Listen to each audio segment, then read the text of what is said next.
Hello, welcome back to the Everything is Black and White podcast. It's time for the Monday show with me, Andrew Musgrove, and Mark Carruthers. We're here to look back on the 0-0 draw with Wolves as Newcastle United failed to beat the Premier League's bottom side. It was sadly predictable and uninspiring as the away day form shows no signs of improving. The Magpies took until the 85th minute to get a shot on target against one of the worst sides we've seen in the top flight in many years. It was once again a case of the system not working and a plan which is unable to get the better of the low block. And a Magpies side similarly completely devoid of confidence on the road. We'll do our best to pick it apart and answer some of your questions as well. Mark, welcome back to the show. How are you keeping? You well? You good? I'm good, yeah, good. Had the joy of watching 2 0-0 draws over the weekend with my son's under-12s team drew 0-0 as well, but there was more action in that one, more chances. Are you the gaffer of that side? I am the gaffer. So you take a note out of Eddie Howe's approach on the road? I'm part of the coaching team. Okay.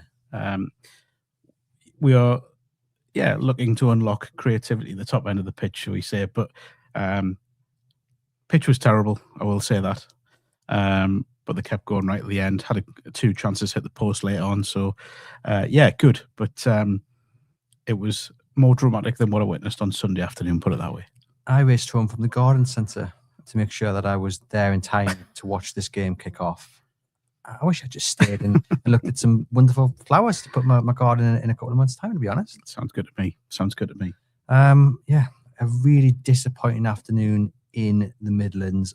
Plenty to talk about. Well, I tell a lie, not much to talk about because there wasn't any goal-mouth action, really. But I'm going to get you to sum up your thoughts initially, and then we'll dive into the few talking points that we can get out of the game. My first thoughts are that I feel sorry for Sky Sports, who... Nobody feels sorry for Sky Sports, Mark. Somehow are probably being done under the Trades Description Act for calling it Super Sunday. Look, I feel as if we could pop off somewhere in town and have an hour and just replay one of our previous shows after an away game, and we're probably going to discuss similar things. It's going to be similar issues. It's going to be similar comments, because I think I texted you midway through the game yesterday and said, I feel as if I'm watching a replay of most of Newcastle's away games during the season. 32 minutes into the game. So when the text landed, I think for me, it wasn't a bad performance in terms of Newcastle were dominated by Wolves. It was just a performance that lacked quality and confidence. And that is sometimes, it's certainly harder to talk about sometimes because, it's not necessarily anyone made a mistake or played badly. The only real conclusion you get from it is that there was a lack of creativity because they had something like 68% possession in the first half and made a load of passes and yet didn't have a shot on target.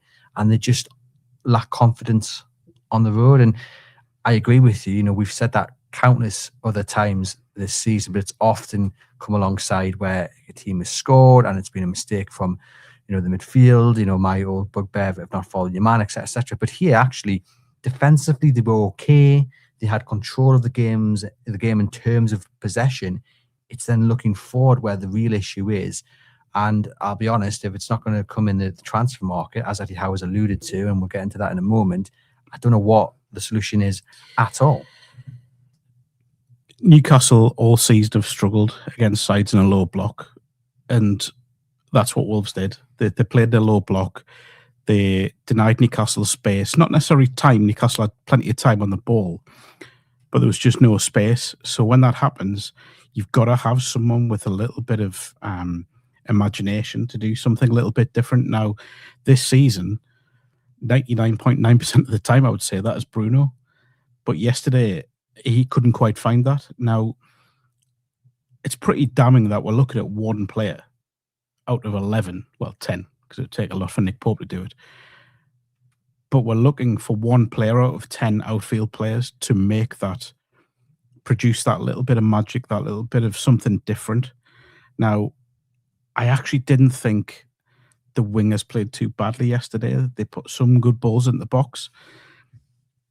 What was in the box is another matter altogether, because we've said this before, and God knows how many times I'm going to say that on this show. I didn't feel enough players committed to getting in the area until very late on when Joe Linton started getting in there, but it was kind of too little too late. The amount of times we saw a ball go in the box and Nick Voldemort was stood on the edge of the box was frustrating. Now, the club's best ever number 9 said exactly the same thing on Twitter. Well, similar on Twitter about, why aren't people getting the box? Now, some of those crosses that went in yesterday, I think someone who is an out-and-out striker could have had a hat-trick, because some of them were just brilliant balls in. It's just very frustrating that overall that game's a missed opportunity. And I don't know how many more missed opportunities Newcastle are going to have this season, because I look at the fixtures coming up. It's a horrible run. Horrible. And the pressure on those games now is huge because of yesterday. Yeah, without a doubt.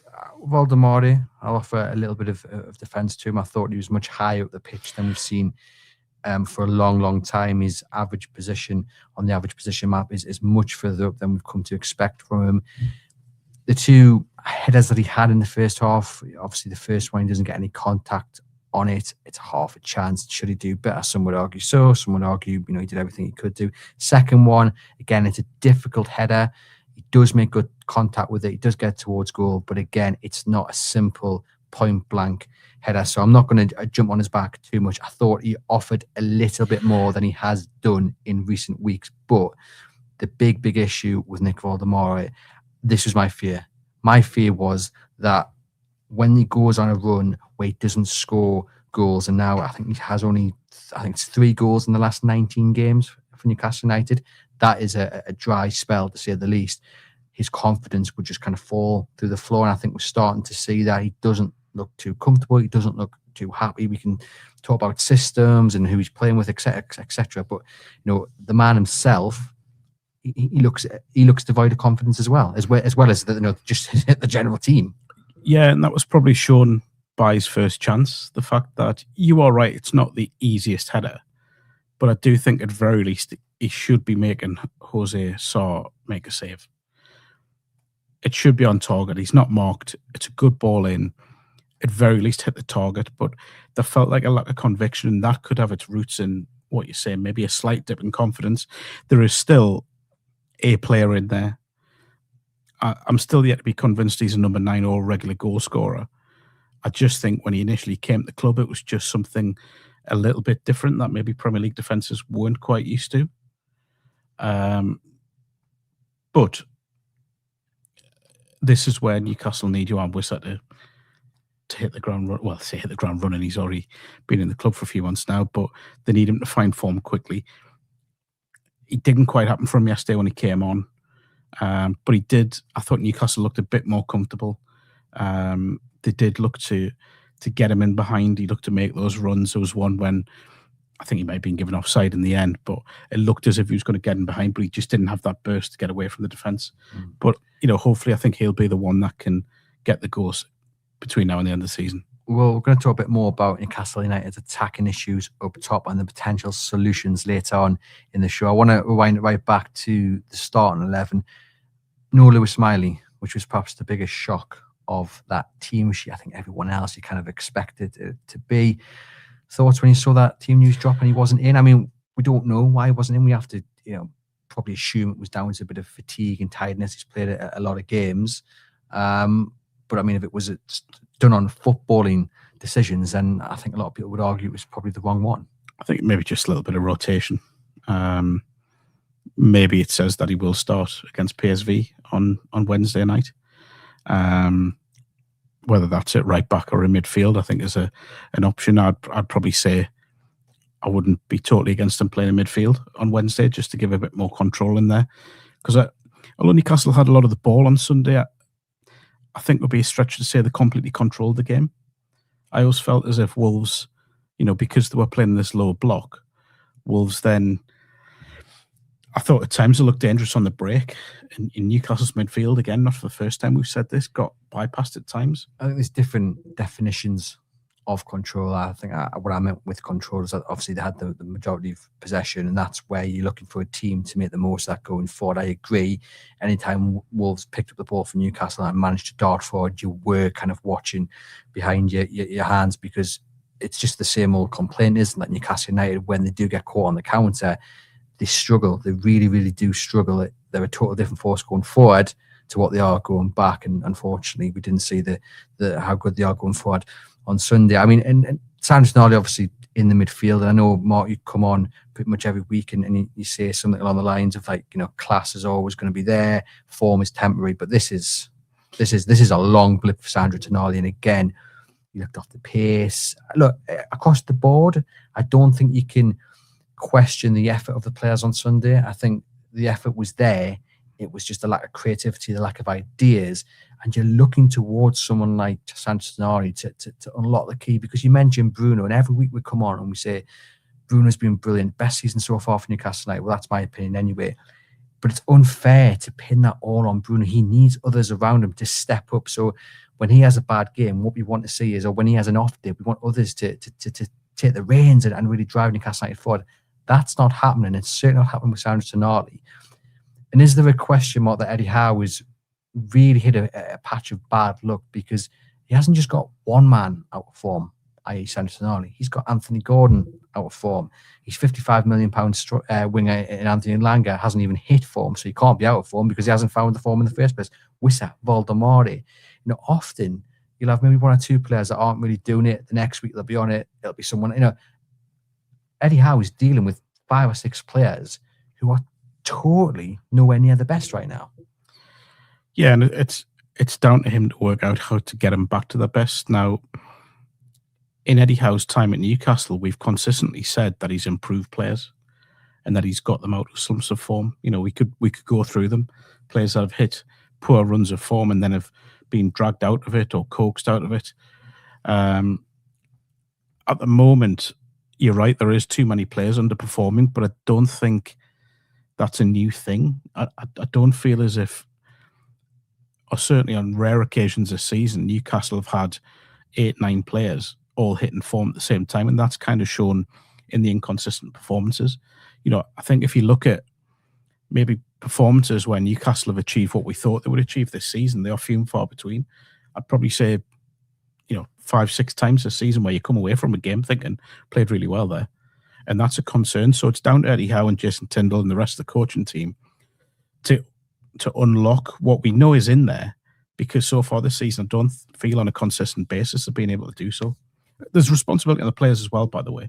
We can't just pin this all on Eddie Howe. The players have got to, to find them, to get themselves out of this poor form. Tonali is in poor form. I'd arguably say he's poorest form since he's come to the club. But we know it's in there. And I think that's the difference in previous years when players have had poor runs of form, sort of pre-takeover, pre-Howe. You knew why it was, because they weren't quite to the standard. But we know what's in there, and that's what makes this season even more frustrating. But that then comes the important question, and one that we've asked already this season of Anthony Gordon, and one now a lot of people are asking actually of Anthony Gordon, but I think you can apply it to Sandro Tonali as well. Is it time to take these players out of the starting 11 and stop hoping that the next game is when it clicks? Because so far that approach isn't working. I mean, Anthony Gordon for me on Sunday did absolutely nothing again, and it was a welcome decision to take him off. And I feel sorry for him, because again, we know that the talent is there, but it's the results of his individual performances aren't coming through at all. And I've seen a lot of people say, let's give Anthony Elanga a go, because the only way he's going to get back to his best is a consistent run of games. I think with Anthony Gordon, people might say, well, isn't that the same thing you're arguing against? Well, no, because Anthony Gordon has had that consistent run of games and it hasn't worked for him. Anthony Elanga has been in and out, injured. He needs the chance, like Gordon's had, to prove himself. And you know what? It might just work. But if you're going to offer that to Anthony Gordon, let's offer it to Anthony Elanga now. Put Barnes on the left, stick Elanga on the right. And let's give him a bit of time to prove himself in the middle. Let's take Tonali out. It's something's not right. Let's get Lewis Miley in there. Let's give him a chance in the position that he wants to call his own. He's not done too badly so far. Arguably the form player of the last month. I get, as you said, it might be rotation, etc., etc. But these are big games coming up. I want to stop seeing players in there based on what they've done previously, based on what they can do maybe in the future. Let's do it based on what they're doing now. Anthony Gordon, Santonari, right now, it's not working for them. It's not working for Newcastle United. There's players there who need their opportunity. Let's give them a chance. I think the biggest benefit of what you just said there would be Harvey Barnes on the left, where he looks infinitely more comfortable than he is on the right. Obviously, part of that's been forced on Eddie Howe because of injuries to Murphy and Alanga. Alanga coming back yesterday, I think there's a plus in the sense that it does give him another option. I'll tell you what I'm feeling with Alanga at the moment is that there's pressure built on him because he hasn't done it yet since he's come to the club. I sense a little bit of a nervousness about him when he's on the ball. Now, the only way that's going to get out of him is if he does play. There's no point hiding.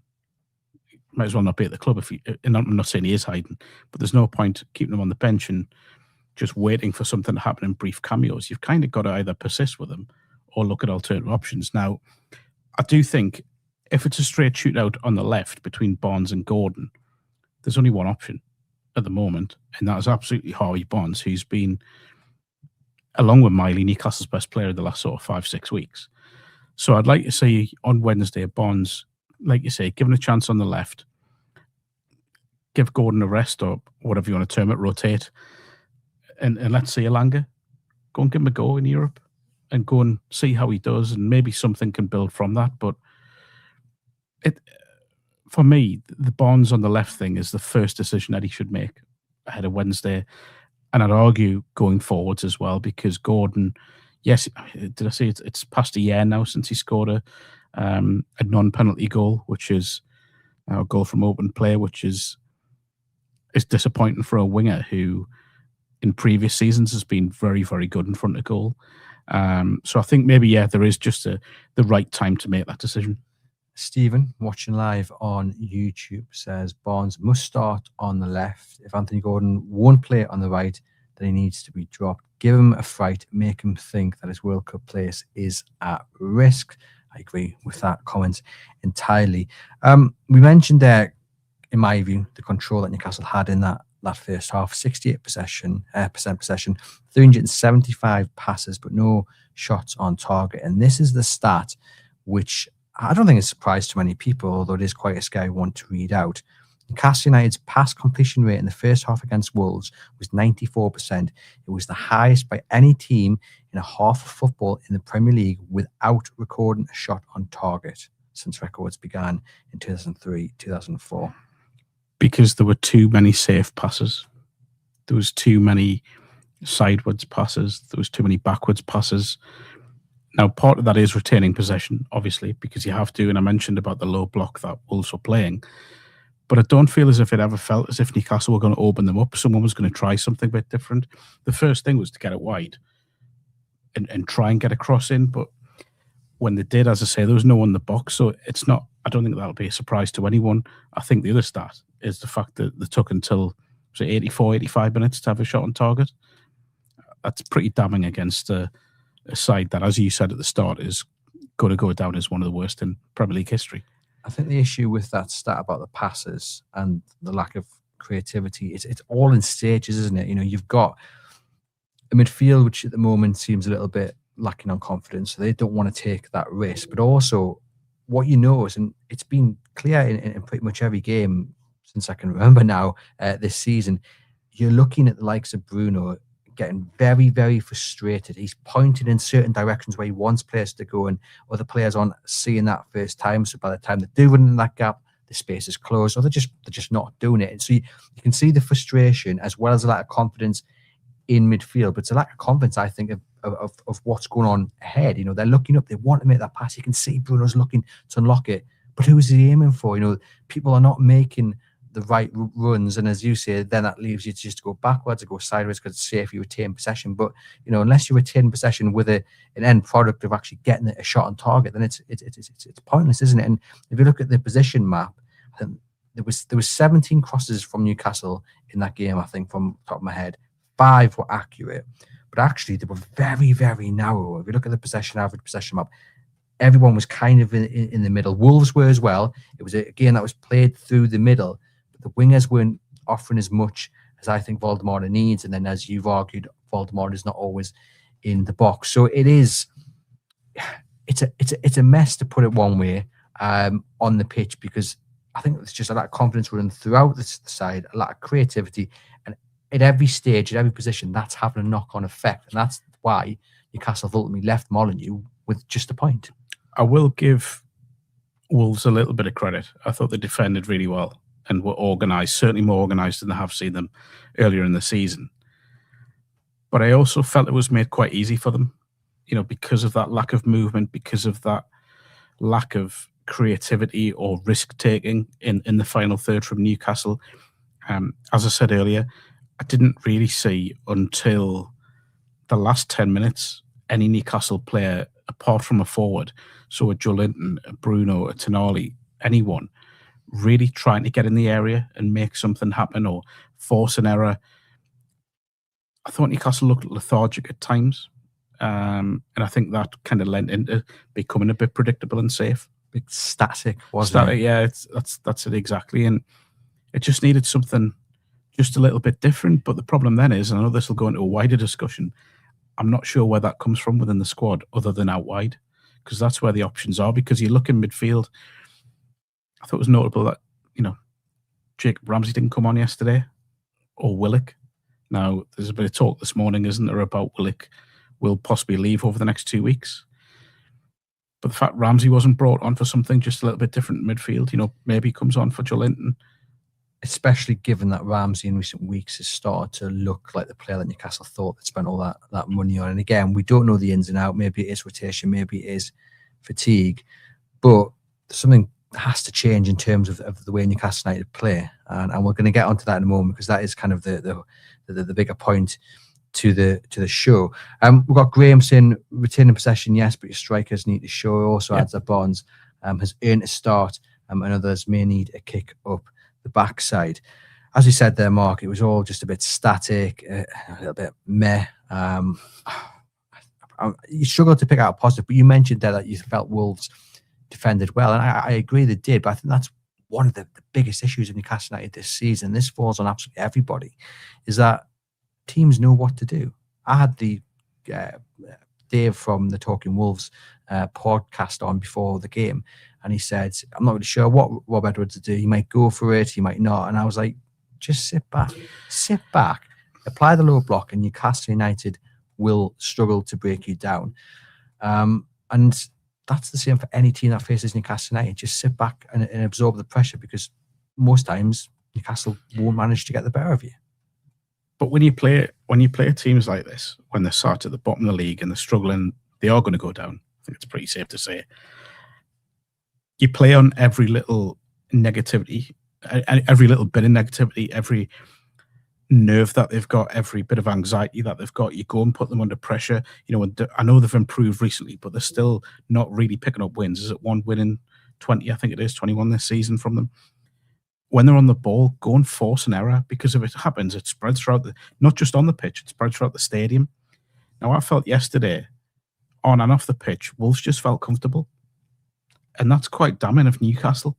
The fact that they've gone to the worst team in the Premier League this season, comfortably, statistically one of the worst teams in the history of the Premier League. And I think Wolves came off thinking, yes, they've got a point, but it was just quite straightforward for them. It'd be interesting to know whether Wolves fans felt Wolves played well or whether Newcastle played badly. I'd be intrigued to know the answer to that. I'd argue they probably think maybe if they'd gone for it a little bit more, they could have got something more.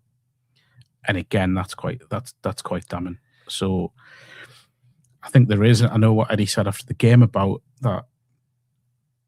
I thought there was a slight hint there is a move for a defender in the offing, because he said, we haven't got enough money to look at improving elsewhere. I think they need to improve elsewhere as well as bring the defender in. Could argue that the two best chances of the game fell to Newcastle. Bruno at the death, decent save from the keeper, falls Joelinton, doesn't really get enough contact. The two only real chances to write home about. Had that gone in for the possession, And again, I'll use that word control that Newcastle had, depending on your definition of the word, it probably would have just painted over the cracks. But I guess we're at that stage of the season where you don't really care. A win is a win and you're going to take it. And that would have taken Newcastle within a point of fourth. And I suppose that's the positive, really, is that Newcastle United are still only 3 points off, a challenge for the Champions League, which shows you just how bizarre this season has been. And I guess, look, if you are looking for the positives, a win yesterday against Wolves would have been 4 on the bounce in the Premier League. It's still a point.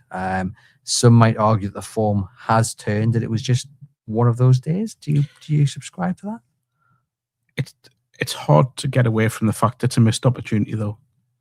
I get what you're saying, and if we're looking at positives, the clean sheet is a positive because they've been hard to come by away from home this season. Thought Lewis Hall had a really good game again, but when you're looking at your left back being your most creative option at times, that's a little bit damning as well. But I look at the league table, the fact they are, as you say, that close to the European places, that close to the top 4, probably says more about the Premier League this season than anything else, rather than Newcastle. It's frustrating again, and I keep saying this, and I've said it so many times this season. It just felt like a slog again. I don't feel as if there's any game this season, really. Possibly Manchester City at home in the league when they beat City at home. I don't feel there's been a game where I've felt entirely comfortable. It's certainly not in the Premier League. Even when they've won, even Burnley away felt like a slog when they've gone there and won. Everton away maybe, but I thought that was because of how poor Everton were that night. Although Newcastle did play well, but I just feel as if the whole thing's become a real slog at the moment, and they've got to just drag themselves through to the end of the season. I think they'll qualify for Europe. I'm not sure it'll be Champions League, but I think they'll qualify for Europe. And then you have to reassess. I'm not entirely sure lessons have been learned from the last, and I mean as a club as a whole, from the last Champions League season, when they left themselves short-handed facing so many games. I know the injuries have come at the wrong times, but I still feel as if they've left themselves short-handed in key areas. Realise people will be sick of hearing this. There is a little bit of a hangover from the summer, from what went on at the top end of the pitch in particular. But I still feel they could have done just a little bit more to make it a little bit easier for themselves. And again, is that a defence of where Newcastle United are at? Is that you've lost Alexander Isak, who some would argue the system was built around and worked perfectly well.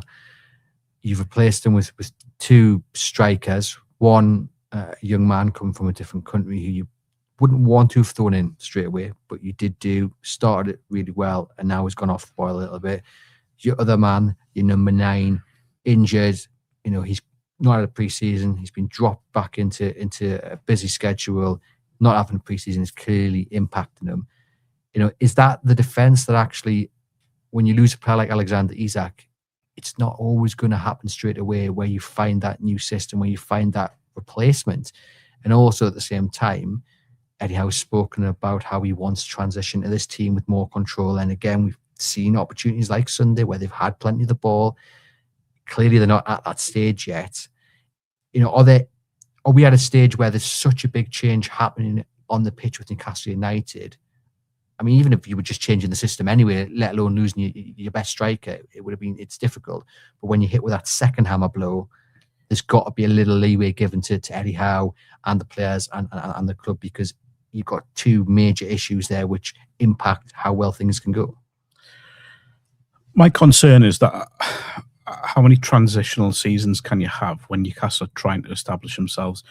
I said last week, we had a bit of a discussion about this, about every player that comes in needs to be, at very least, of the same level as a player they're replacing. If not, even better, every player that comes in has to improve the starting lineup. Now, it would have been difficult, and we should, I realise what's happened, but we should realise that Alexander Isak was, behind Haaland, probably the second best striker in the Premier League. So it's going to be difficult to replace him. So I get what they did. They tried to get someone as near to Isak style of play as they could in Wissa. They've got something a little bit different in Voltemada. And there are circumstances behind it. Obviously, Wissa's injury has probably done more damage than than anything else, because it just forced him into thrusting Baltimore into that 9 role that he's probably not quite comfortable with, or he's certainly not comfortable with yet. I don't know what the next stage in this transition is, other than having someone who is a bit more of a number 10, an attacker midfielder. Whether that is Ramsey, I'm not sure yet, because he's not up to speed, or whether they need to go out and get someone who can just give them that. Now, Newcastle have been looking in sort of maybe not the top leagues in Europe, but your sort of Dutch leagues. They're all good leagues, by the way. I'm not saying that, but like your Dutch leagues, Portuguese, French, Belgium. There's been links with players from Belgium as well. I just wonder if there is a need to go out and get someone who's just a little bit more established and a bit more, like a Tonali style signing as a number 10 who can go in there and be guaranteed, or all but guaranteed, success. Well, that goes back to the point that you made earlier in the show about what Eddie Howe said when he was asked about bringing an attacker in this January, and he said, I don't think we have the financial ability to do that. So you can safely, I think, rule out that happening this January, unless Eddie Howe is playing a bit of mind games, which I hope he is, because Newcastle do need attacking reinforcements. But let's say he's true to his word. What is the solution then? Because he was also asked about like-for-like replacements. Basically, the question was, do you think the squad has got too many like-for-like players? And he rejected that in his answer. He said, we replace a winger for a winger. They have different qualities, all of them. Whether it's Harvey Barnes or the two Anths, Jacob Murphy, when he's fit, they all have different attributes. So he was pushing back and saying, yes, okay, winger for winger, but they all bring something different to the table. But I looked at the subs that he made on Sunday, and not for the first time, in my definition of like for like, they were like for like. But they don't need to be like for like. You can change the system, I believe, on an hour, on 75 minutes, if it's not working. Repeating the same thing over and over again when it's not bringing the results, it's largely pointless. And I get why he's doing it, because it's worked so well beforehand. He's also very meticulous. He's not going to change the system when he hasn't got the time on the training pitch, and I understand that. But then you're left with a bit of an impasse, really. You're kind of in no man's land, because the system isn't working, but you haven't got time to implement a new system to your high standards, which I am totally all for. I get why he's like that. He's a great manager. He wants to be sure, but does he need to give a little bit and just say, maybe we take the risk? We saw it against Bournemouth, and for all there was gaps in the midfield and defensively they looked a little bit shaky, I did think going forward, Voldemort and Wissa, they looked threatening together. It was never going to work 10 out of 10, but I thought there was something there. I would rather see that. Maybe not against PSV, but, could you argue against that? But I think a system change, even if it's halfway through a game, we need to see something a little bit different, because what he's doing at the moment isn't working. And I just feel we're at the time where the excuse of not having enough training time on the training ground, it's not going to wash with a lot of people. Just take the gamble, take the risk. And I don't know about you. Do you agree with that? No, I felt yesterday was an opportunity to try that in the last sort of 20, when Wissa came on with about 20 minutes left, did he? 25 minutes. 67 minutes, I think. He came on, yeah. So I think yesterday may well have been an opportunity to do that. Maybe if you took, Tonali off and maybe went with Voldemort and Wissa up top, or certainly with Voldemort in that 10 role, and ask Joelinton and Bruno to, hold that midfield, because it just needed something different. We needed to give Wolves something a little bit different to think about. And what you do is, if you do play someone as a genuine number 10, you just give that back four, certainly the two centre-backs, something to think about, because then one of them has to come out and get attracted to the number 10 and stop him playing. So then that opens space in behind. I mean, I'm taking a very simplistic view of it there, by the way. It's far more complicated than that, obviously, but it just would have given them something else to think about. I get where he's coming from, by the way, in terms of that. Yes, the changes position-wise were like for like, but they do have very different attributes to striker. The wingers. So it was a little bit of a change in that sense, but I just wonder if a system change may have just complicated things for Wolves and opened them up a little bit. I asked people about how Newcastle can solve the issues up top if indeed they don't bring in a forward this month. Thank you to everyone who who's gotten in touch. If you're watching live, do get into the comments, let me know your thoughts on that question. Michael says, until the manager accepts he needs to expand on his tactics and formations before and during games, adding a striker won't make any difference. Dale says, formation, too far of a gap between the striker and anyone else. Our wingers are classic touchline wingers, so often lose the ball when coming inside. Andy says, I'd be tempted to play Gordon as an attacking midfielder behind Voldemort, have Murphy on the right and Barnes on the left, just to try something different as we need to try something else. Interesting there, given that Gordon's confidence and form is pretty dire. Could a change in role for him be the solution, not just to Newcastle's woes, but also his own individual issues? That would be a big call. But aren't we at that stage where big calls need to be made now? Because the tried and tested system, especially away from home, it just isn't working. Yeah, I think there is a need to try something different, but I'm not sure Eddie Howe would say it that way at this point in the season. That's not me saying he shouldn't. I just think that's maybe how he would be thinking.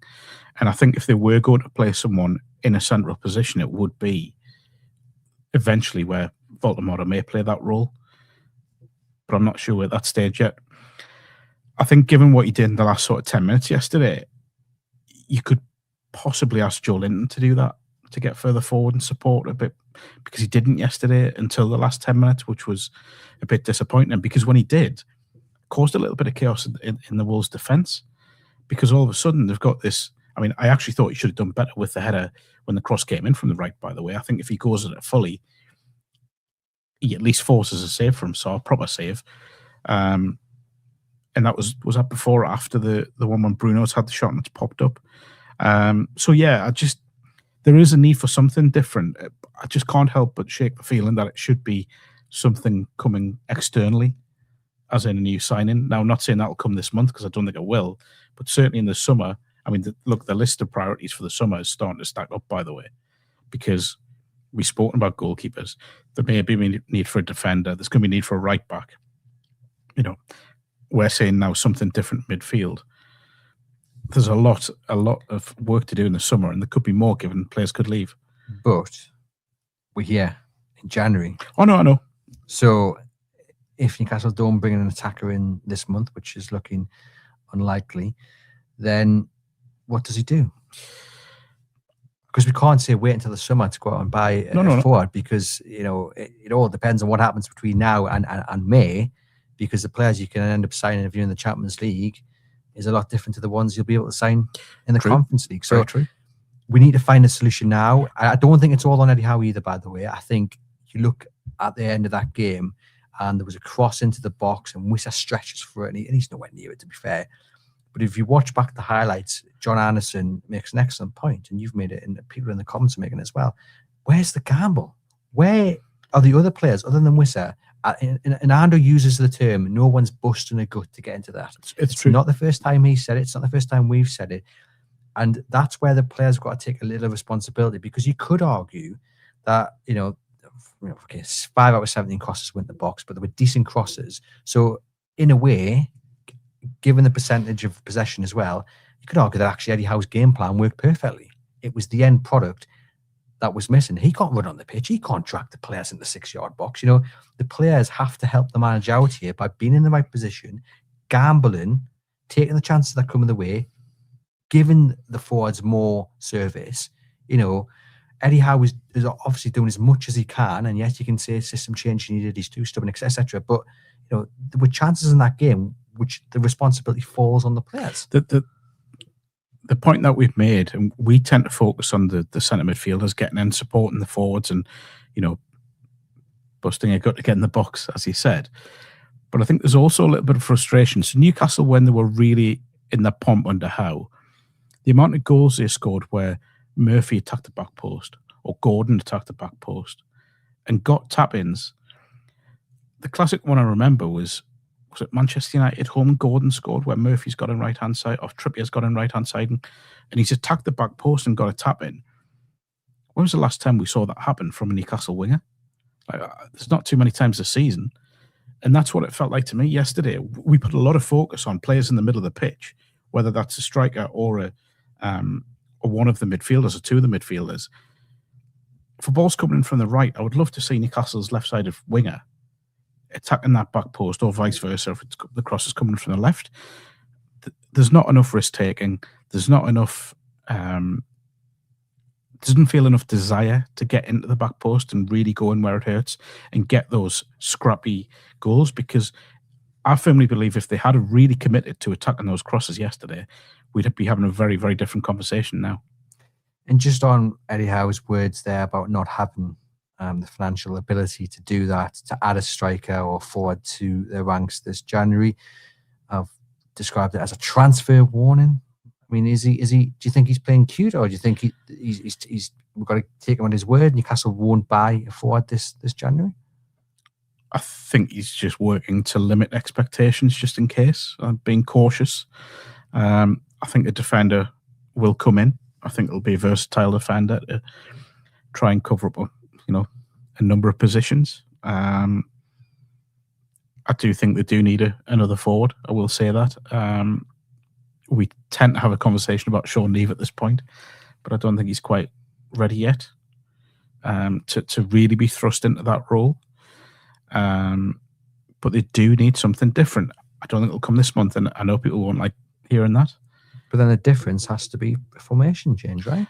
It has to be, or you really throw your trust behind a Jacob Ramsey to go and be that more advanced midfielder, which we know he can do because he's done it at Villa.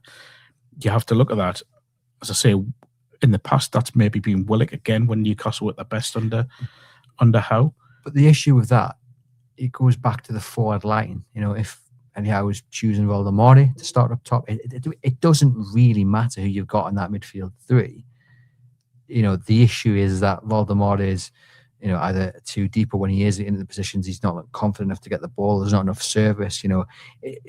I get you can back personnel to change the dynamic and the direction of a game, and hopefully the campaign as a whole. But many people will point to the forward line and say, well, actually, the issue is that Voldemort is playing in what looks like to many an unnatural position. And if there's going to be nobody coming in this summer, I think for this January, then for many it has to be a system change. I'm going to read through a few more comments.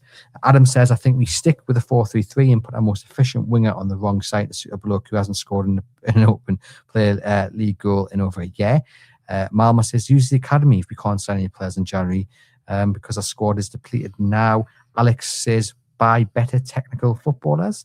JP is having a bit of a laugh and says, just put the ball in the back of the net. If only it was that simple. Raj says, plenty of crosses yesterday. No one gambling to get in to the 6-yard area. He has to be more flexible with his approach. It's crazy to continue to do the same thing over and over again. We've got another comment here saying the issues up top are in fact issues with creativity, which start further back. Chris says, get Gordon on the bench. Mark says, change formation, give Voldemort and Wissa another go together. Clayton says, system change. Simple as also Barnes has earned the right to have that left wing spot.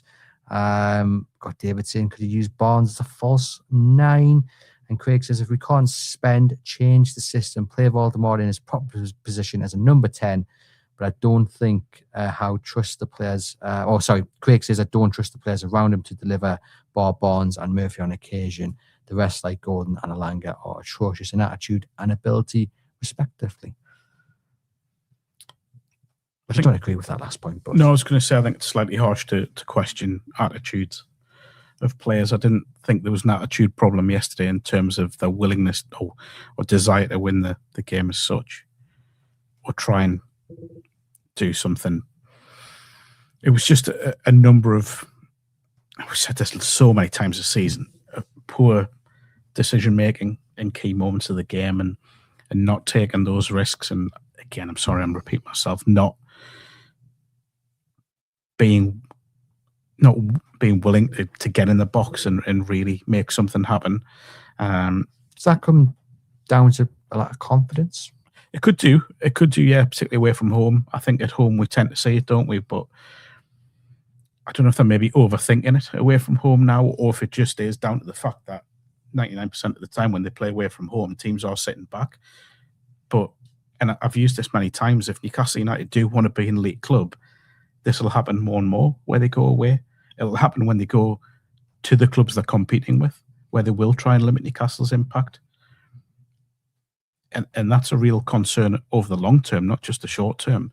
So there is a need to do something very, very different. Now, when we look at the summer, you said earlier, if Newcastle don't get in the Champions League, then it's going to be more and more difficult to get top players in. Let's say they qualify for the Conference League or Europa League. It's also going to be difficult to hold on to players because we know the Tino Livramentos, the Brunos, players like that want to play Champions League football. So that's my big concern. If they don't get the Champions League this season, players will start looking elsewhere, or agents, sorry, will certainly start looking elsewhere. And this is where there's a bit of doubt will creep in. Yeah, well, fingers crossed it can prove I can find the solution this month and start just getting those away performances to a higher level and the results coming. Because actually, I thought yesterday there was a few moments when Newcastle United were in flow and they did look good. A couple of instances down the left, but the issue was it came after getting the balls from Wolves, who were in Newcastle's half. And again, I still think that's when Newcastle are at their best, when they are on the counter, 100%. when they're absorbing. But we know that teams now don't do that against Newcastle, don't allow Newcastle to do that because they know how to set up against them, sit low, and just invite Newcastle on, and you'll probably have a good afternoon of it. We've got NUFC threat level has got involved in the discussion. I feel like we've made it, Twitter fame at last. He says wingers hugging touchlines is great for playing out via full-backs, but leaves a striker isolated. A lot is asked of Joe Linton to get up and get back into midfield for 90 minutes. When Valdemar comes deep or we look for a flick on, Barnes and Gordon tuck in as what's left up top is zero. But that's just picking out minor details. Not having a third fit and trusted option as a centre forward is inhibiting us, as there's a need to rotate, which holds us back from playing as a two. Maybe the turn of Asula changes things, but I'm not holding my breath. And he says, yes, for me, this is a lot of thought, but good thoughts, because I think all valid points. But I don't think the winger cutting in and supporting from out wide is a minor point. As I said there, I think it's a big point. Well, we've made this point plenty of times that the instruction has to be given. And again, it's a bit, it seems a bit daft saying this because Valdemar was actually much higher up than we've come to know of him. But we've said the instruction has to be given that when the ball does go long, get behind him, get beyond it. And we have seen it a couple of times this season, and it's worked really well where the wingers have run on. Everton was a prime example. It happened a little bit against Leeds as well. If he's got that support to run on behind him and he wins the header, again, there was a few examples on Sunday where he's gone up for the ball to try and win it. I think there was one he won, but there was no one there that he was aiming for, and that's, for me, I think, if there's no striker coming in, if you're not going to change the system, and again, I get why he's not going to make a massive change because he hasn't got the time to really implement it, then the instruction has to be given to the wingers. Make sure that you are beyond them so he can win the knock-on, and there you go. Because otherwise, it's just absolutely pointless. The ball gets recycled, the opposition come up, and we'll just do the same thing again and again and again. But also, as I've mentioned, it falls on the responsibility of the players to actually say, you know what, I am going to bust a gut. It's not just about giving more to get into the box. It's actually about giving more to get either side of Valdemar to make sure that we're playing to the best of his ability, because you spent 70 million quid on the guy. There was a little bit of criticism I saw online of Valdemar not holding the ball up as well as he could have done yesterday. And my initial reaction to that was to agree. But then when you go back and look at those incidents, barring one or two, he's got very little support, and there's big, as was mentioned there, there's big gaps between the midfield and him, or the wingers and Valdemar. Like, they do need to get in around him. So if he's going to hold the ball up, if he's going to get the ball, chested down and then look to release someone, he's having to make a 20-yard pass, a 30-yard pass, because no one's near him. And is that the difficulty, you think, for Eddie Howe? Because I would love to be in the mind of a football manager, because obviously you want every player to play to the best of their ability, and you want to play to each of the players' strengths. That's just never going to happen. So is it a case that he maybe has to sacrifice what he gets out of the wingers to get the best out of Valdemar, if that makes sense? Because I think if you ask the wingers to run on beyond the striker, it's maybe not something they want to do. Maybe they want to drop a little bit deeper to receive the ball and then take on the fullback and then be aiming for Valdemar in the box. But having watched Valdemar this season, he's clearly more comfortable when he is dropping deep, holding the ball up or trying to knock the ball on. If you've got to ask the wingers to do something that they're maybe not totally comfortable with, even though you could argue it probably benefits the whole of the team. But I would kind of disagree with that. Those wingers aren't comfortable doing that because all of them are pacey and can get in behind, and they've done it in the past. They've all broken behind and scored goals. Granted, Gordon's been a while now. We see them quite often at home where they will break in behind and they'll make those runs. So I don't think it's a big ask. And more than anything, Eddie Howe's a manager. If he wants to ask them to do something, they have a responsibility to carry that out, whether it works or not. He's the one guiding them. Now, I look at someone like Elanga, you look at Gordon. Actually, you know what? Look at all four of them. They're all more than capable. They're all pacey wingers of bursting in behind and linking up with a forward because we've seen it before. We saw it when Alexander Isak was at the top end of the pitch where he would bring them into play. Admittedly, maybe not as much as he should have because his first focus was scoring goals, but they all linked in. I just think they haven't, and it's quite, again, I keep using this phrase, it's quite damning that we're sat here in heading towards late January and they still haven't quite clicked at the top end.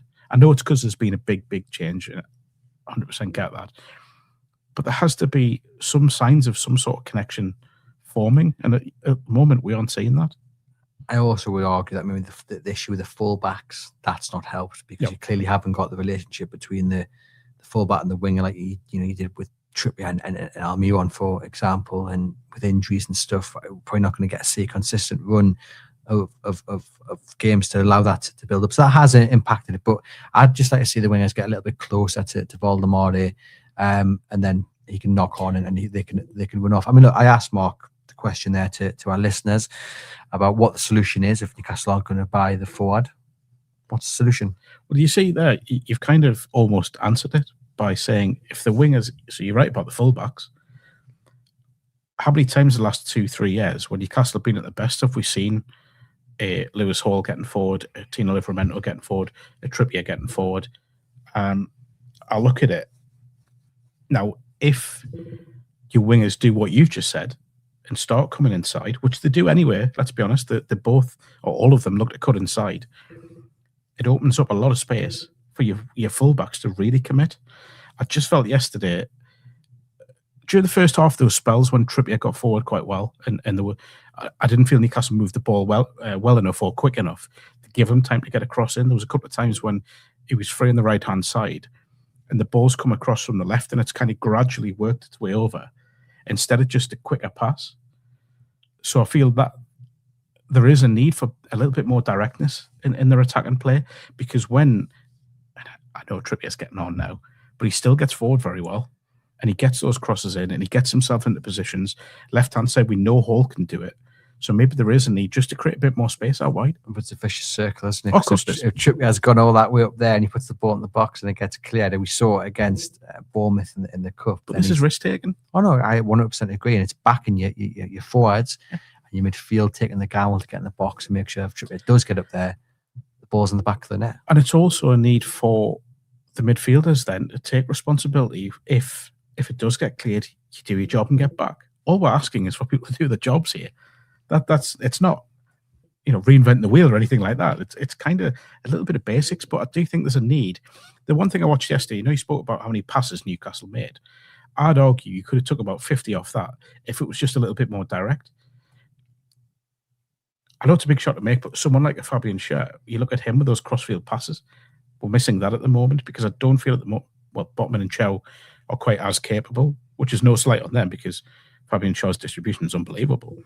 But there was too many times when it was almost like pass by, paint by numbers. It was like come from the left into midfield, into another midfielder, across the fullback, out wide. Can that not be done in 2 passes? But I think Wolves did really well in closing the space down for both fullbacks, and that's what they did really well as well. You're right, but there were examples during the game where they didn't do that, and Newcastle didn't expose it. They didn't pass it quick enough. They didn't move it more directly. It was 2, 3, 4, 5 passes out wide, whereas maybe 2 passes would have unlocked it a bit quicker. Just going back into the comments here, we've got Stephen says, we are just slow and predictable in our build-up play. By the time the ball gets to Gordon or Barnes, the opposition defenders have had time to double up. And the opportunity to get back begins, the defence has gone. So that's kind of what I mean. Yeah. It was slow and predictable too many times. I've got someone saying the Wolves game was so predictable and boring that I actually had a nap. Not the first time either this season. I want to know if he's still watching, if that was a planned nap or if he just fell asleep watching the game. Just fell asleep in front of the telly. Hopefully not falling asleep in front of this, though. Big thanks to NordVPN for sponsoring the show. Do click the link in the podcast description box to get a discount offer on your NordVPN plan. One subscription can be used across 10 devices. It just offers that added extra element of security while browsing on public Wi-Fi. And also, if you're going abroad, looking enough to go on a holiday and you want to catch up with all your favourite UK TV shows, just change your location back to the United Kingdom and you can watch all your favourite streaming services. I want to finish off on the question mark about Newcastle United's Champions League credentials. And the question is simple. Champions League qualifying teams don't drop points to Wolverhampton Wanderers, who are bottom of the league, right? Or is that too simplistic? Well, Manchester United dropped points at home against them. And Manchester United are currently sitting closer to a Champions League spot than Newcastle are. I just think it's this bizarre nature of the Premier League this season. I would argue any of the top 8 or 9 could be looking at a top 4 place at the moment. We know Arsenal are going to be in there.